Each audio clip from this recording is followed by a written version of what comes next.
प्राचीन कालरू मनीष सभ्यता नदी कूल गढ़ी उठिथिला।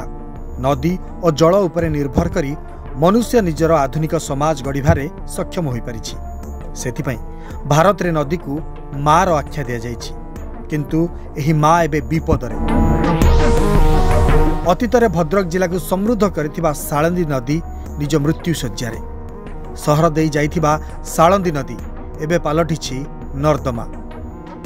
समय थिला एही नदी उपरे निर्भर करुथिला चासी।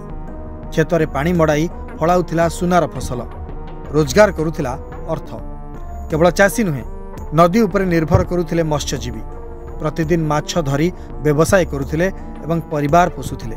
किंतु आज भाग्यर विडंबना एही नदीर कुलकुल शब्द कि पानीर स्रोत आउ देखिबाकु मिलु नाही। एपरिक सबुदिनिया स्वच्छ पानीय कि नित्य व्यवहार पाई पानी मुंदिए मिलु नाही। भल करी देखंतु, जेउ नदी रे स्वच्छ जल बोही जाउथला ताहा आज नर्दमा पालटी जाइछि। सहर जाकर तमाम आवर्जना एठी फोपड़ा होउछि। आज मेघासन पर्वत पानी गड़ुची सत, किंतु आरडी अंचल रे पहुँची पारु नाही। से पानी स्थिर हो जाइछि, पानी दूषित हो जाइछि। यार पुनरुद्धार आवश्यकता अछि। जलसेचन नाही कहले भूल हब नाही। जलसेचन तो आदौ नाही, जल नाही। कल कारखाना व्यवहार करुचे, जेतिक पानी अच्छी से पानी आज धराशायी हो जाइछि, दूषित हो जाइछि। यार समाधान सरकार एवं प्रशासन करने दरकार, नचे दिने अतीत हो साळंदी नदी एवं ये ऐतिह्य परंपरा बहन करुवा आम भद्रक सहर साळंदी। देखो सभ्यतार विकास कथा जिते उठे से नदी सभ्यता कथा उठे। ये नदी सभ्यता कूल सभ्यता ही गढ़ी उठी थाए। से आधार में भद्रक जो सहर गढ़ी उठी साळंदी नदी को आधार करी साळंदी नदीर दुई कड़े आगे सभ्यता सृष्टि है। ये जनबसति स्थापित है। क्रमशः ये विकास उन्मुखी हो आज भद्रक सहर परिणत होती। तेणु ये साळंदी नदी जब उद्धार करा साळंदी नदीर जब सौंदर्यकरण करा तेबे हूँ सहर विकास हो पार नहीं, परिवेश सुरक्षा हो पार नहीं। केवल जदि साळंदी नदीर विकास हो पार, साळंदी नदीर जल को परिष्कार करा दुई कड़े पथर बंध निर्माण करा एवं सौंदर्यकरण कर बगीचा कला भली जमी पार्क कला भली जब प्रबंधन करा देखिए भद्रक सहर हसी उठ, भद्रक गौरवान्वित हो पार। सहरर किछि प्रभावशाली व्यक्ति निज स्वार्थ और व्यवसाय पाई एही नदी को नर्दमा रे परिणत कर दैछंती। निज होटेल, हॉस्पिटल, व्यवसाय केन्द्ररू बाहरुथिबा अपरिष्कार विषाक्त जल समेत वर्ज्य वस्तु आवर्जना एही नदी भितर को छाड़ुछंती। फलरे नदी एबे विषाक्त पलटि जाइछि। फलरे साळंदी एबे लीन हेबाकु बसिछि। जे भी एही पानी को व्यवहार करुछि से रोगाक्रांत हेउछि। पेट रोग, चर्म रोग सह अनेक बड़ बड़ रोगर शिकार हेउछंती अंचलवासी।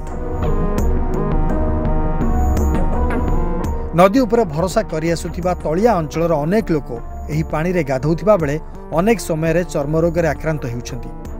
सेहीपरि गोरु गाई मध्य दूषित पानी पीवा द्वारा रोग रे आक्रांत हेउथिबार देखिबाकु मिलिछि। केवल एतिकी नुहे, भद्रक सहरर सौंदर्य नष्ट करने सह परिवेश को संपूर्ण नष्ट करिछि साळंदी नदी। तेबे यथा शीघ्र राज्य सरकार द्वारा एही नदीर पुनरुद्धार कराजिबो बोली कहिसंती भद्रक विधायक। ये विषय रे सरकार परिवर्तन होला परे विभागीय अधिकारी एवं सरकारंकर मध्य दृष्टि आकर्षण आम कर सारिछु। किपरि नदीर पूर्व स्थिति फेरी आसिबो सेतिपई मध्य आमे किछि प्रोजेक्ट मध्य सरकार को प्रदान करिछु। जेहेतु सहर मध्य भाग दे नदी प्रवाहित होइछि, नदीर सौंदर्यकरण बढ़िबा सहित सहर किपरि सौंदर्यकरण होई पारिबो सेतिपई मध्य एक डीपीआर आमे प्रस्तुत करिछु। आगामी दिन में निश्चिंत या पर कार्यकारी हेबो एवं जो माने नदीर जल को दूषित कर प्रदूषित कर चेतावनी दिया दिजाव। जदि से एथुरु न ओहरती ताने आईन अनुजाई कार्यानुष्ठान ग्रहण करा जिवो।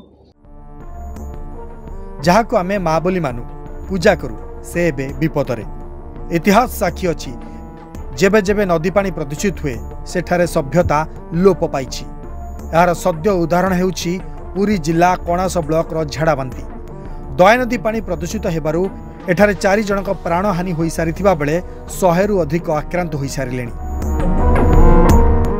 भद्रकरू शेख अब्दुल फितर रिपोर्ट, सरकार न्यूज।